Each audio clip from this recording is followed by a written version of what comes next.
Hello, listeners. Today we are kicking off an amazing series for Cybersecurity Awareness Month, aka Halloween, entitled The Haunted House of APIs, sponsored by our friends at Traceable AI. In this series, we are building awareness around APIs, their security risks, and what you can do about it. Traceable AI is building one platform to secure every API so you can discover, protect, and test all your APIs with contextual security, enabling organizations to minimize risk and maximize the value APIs bring to their customers. Our episode for today is entitled The Witch's Brew, Stirring Up OWASP Vulnerabilities and API Testing. We'll be talking with Jayesh Ahire, an expert in API testing and OWASP, who will guide us through the brew of common vulnerabilities that haunt API ecosystems. He'll share how organizations can use API security testing to spot and neutralize these vulnerabilities before they become major exploits. By focusing on proactive security measures, Jayesh will offer insights into creating a strong API testing framework that keeps malicious actors at bay. Jayesh, thank you for being on the show today. Thanks for having me. Glad to be here. Really excited to jump into OWASP vulnerabilities and API testing, the witch's brew. Before we jump into that, though, tell me and my audience a little bit about you. I'm Jayesh. I run product management here at Traceable. Been here for almost 5 years now, playing to the API security world. Before this, I was running my own venture in machine learning, cloud ops, DevOps. I read a lot. Since last few years, I have been doing 100 books a year. It's been interesting going through the list and reading around a lot of different things. That's one part. Other thing, I also write poems in my mother tongue, in English, depending on the mood. Also published few books around it, and so some technical ones. So I like to write as well. I used to play guitar and piano, but reading, writing, poetry, that's a jam for these days. That gives a picture of a well-rounded individual, and I appreciate you sharing all of that. Let's dive into it then. So we're talking about OWASP vulnerabilities and API testing, diving into the witch's brew, we're calling it. What are some of the most common vulnerabilities and APIs that, align with the OWASP top 10? And tell me why they're so dangerous.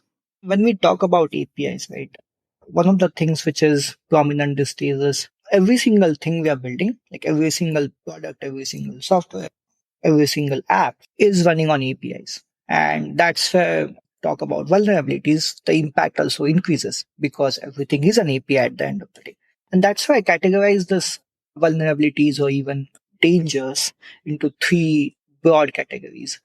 One is the access control. We are building these APIs, but sometimes you just left the door open, and that door can be exploited by attackers to get the information. In access control, there are vulnerabilities like BOLAs. Nowadays, in the new OWASP API top 10, we have BOPLA, which is Broken Object Property Level Authorization. Then there's always BAFLA, which is Broken Function Level Authorization. Not to just throw some terms, but essentially, when the API was built, the authentication authorization was not configured properly, and that's where somebody else can get access to somebody else's information now, which is again problematic when literally we are dealing with banks, dealing with healthcare, where all of this information is pretty sensitive and pretty critical. But access control part is most prominent one and most exploited one we have seen in the last few years at the very least. So it's first in OWASP API top 10. The second part of that is the data privacy. That's where the excessive data exposure comes into picture, where we are actually showing the information which in plain text or in responses or in places in the UI where it shouldn't be there.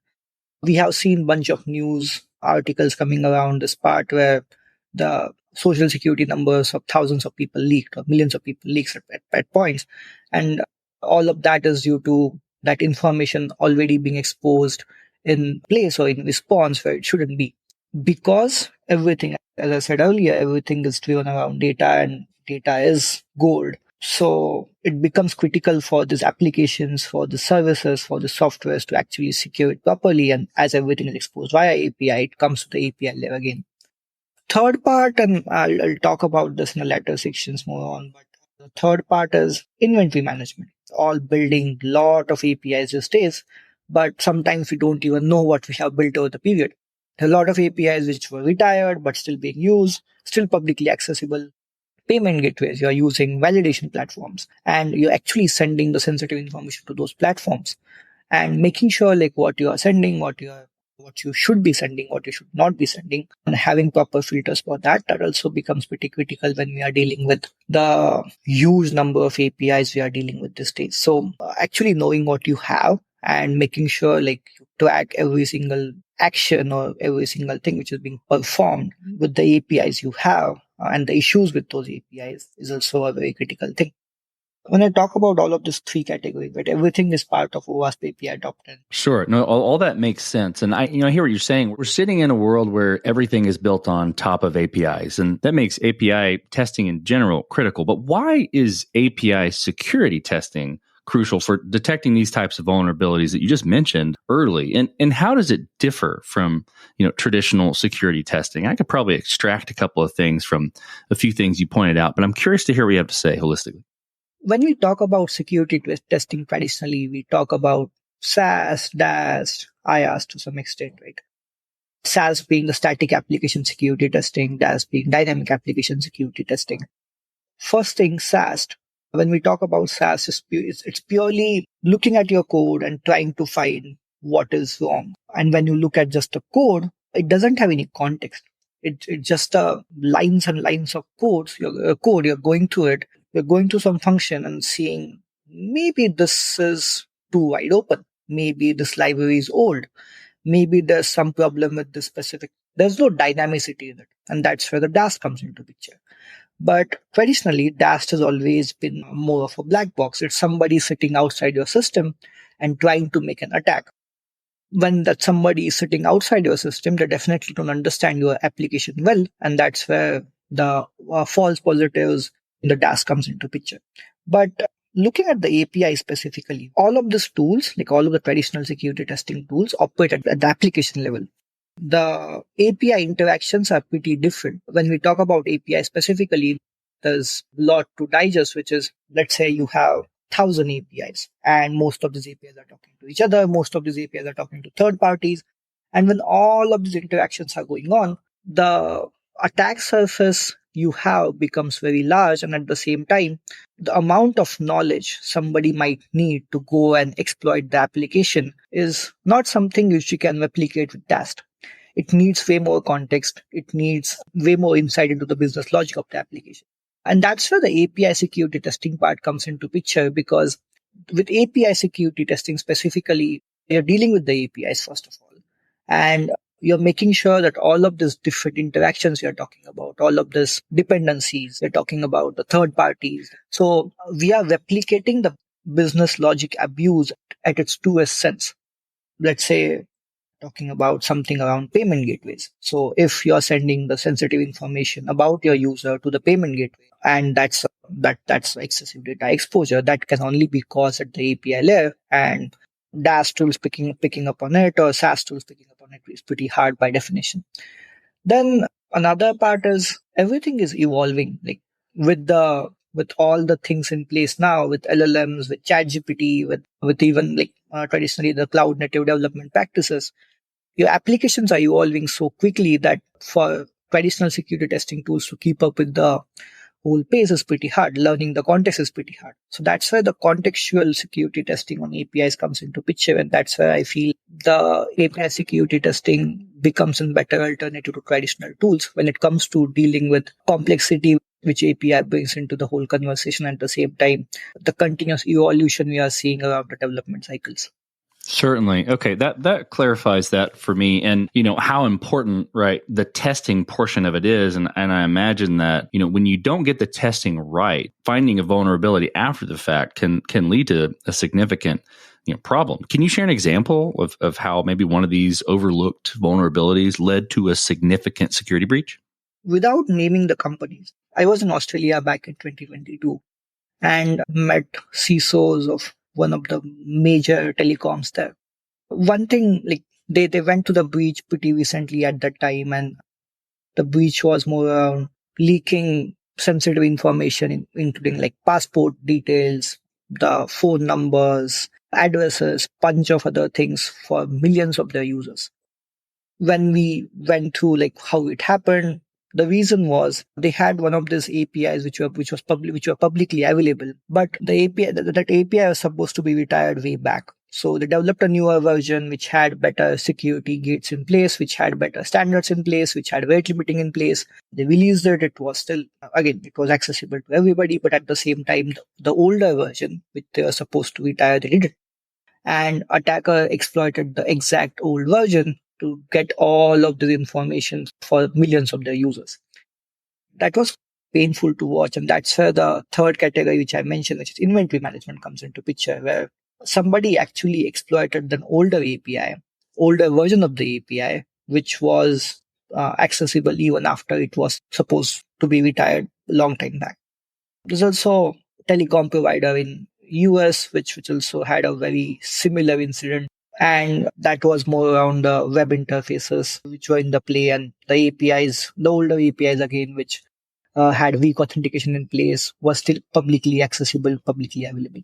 Then Facebook went to something pretty similar back in 2018, where access tokens for 50 million user accounts were leaked purely because of the flaw in the business logic workflow, and the authentication they had on those APIs was weak.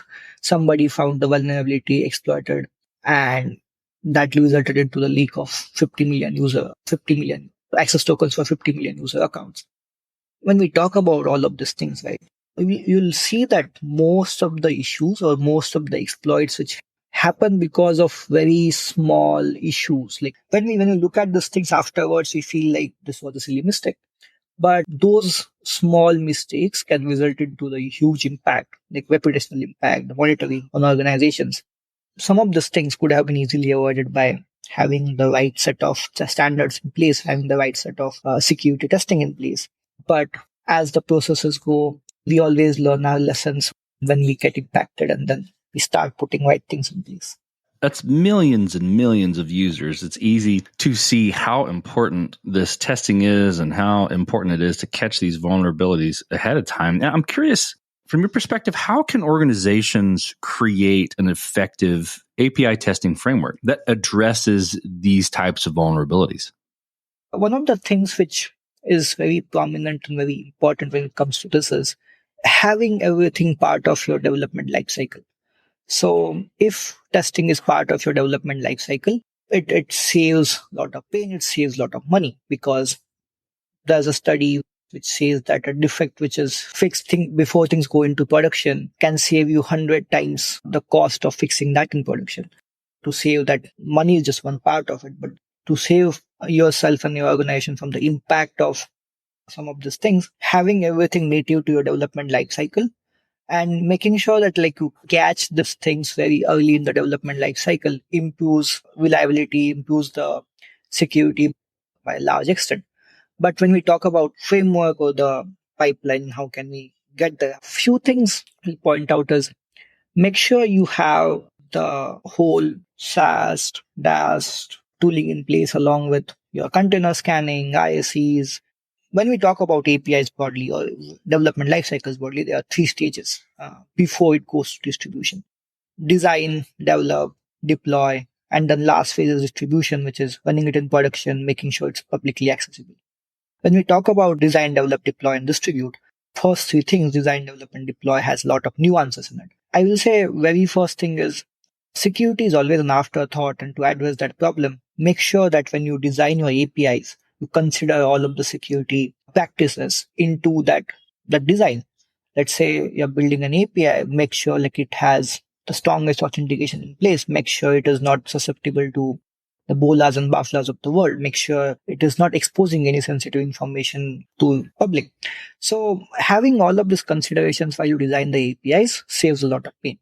Then as you go forward, there's a development phase. And in development phase, while you're building the APIs, enabling your development teams to think security first definitely helps.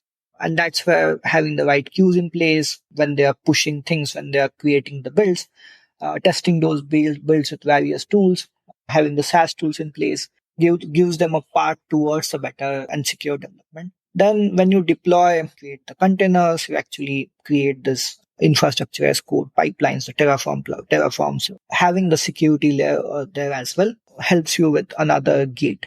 So all of these gates coming together relatively help you create a secure system overall. And the security testing plays a great role when it comes to level between develop and deploy. So before you go and distribute it to production, you actually should run detail like automated security testing, which will catch things like OWASP API top 10s, any of the PCI DSS vulnerabilities, anything that can help you or your organization to meet the standards, the compliance standards, as well as make sure you have a better security posture overall. All of those vulnerabilities should be continuously and automatically running on your staging environment. If any of those vulnerabilities are found, we should be able to mitigate them before things go into production. That framework helps us to visualize and propagate it to our customers as well. I think that lays out a great foundation of how organizations can approach that, especially the mindset point that you called out, where people are taking cues and really thinking differently about how they're going about, doing their testing and making sure the APIs don't have those vulnerabilities. I'm curious about, what sort of tools and methods that you would recommend. Obviously, you know this space quite a bit. So what tools or, methods would you recommend for continuously testing APIs and ensuring they remain secure as they evolve? And I think you may have touched on a couple there in your last answer, but I'm curious of what you would say. It categorizes organizations into two types. One is organizations which are very early, just got started, trying to get things out of the door and at least start building something. And the second, the Series B, Series C, post that, like enterprises which are mature, which are trying to build rigid pipelines, making sure everything goes as expected and as smoothly as possible. So when we deal with the early stage organizations, problem is everybody is an engineer. There's no security when we are dealing with early stage company. Everybody just wants to get things done. That's where we make a lot of mistakes when it comes to security. We take a lot of things for granted. And I will say one of the things which we can do there is at least make sure your developers understand the security and making right choices. Second thing, to do that, like to help them make the right choices, just having any SaaS tool in place can be a good start. It doesn't take much.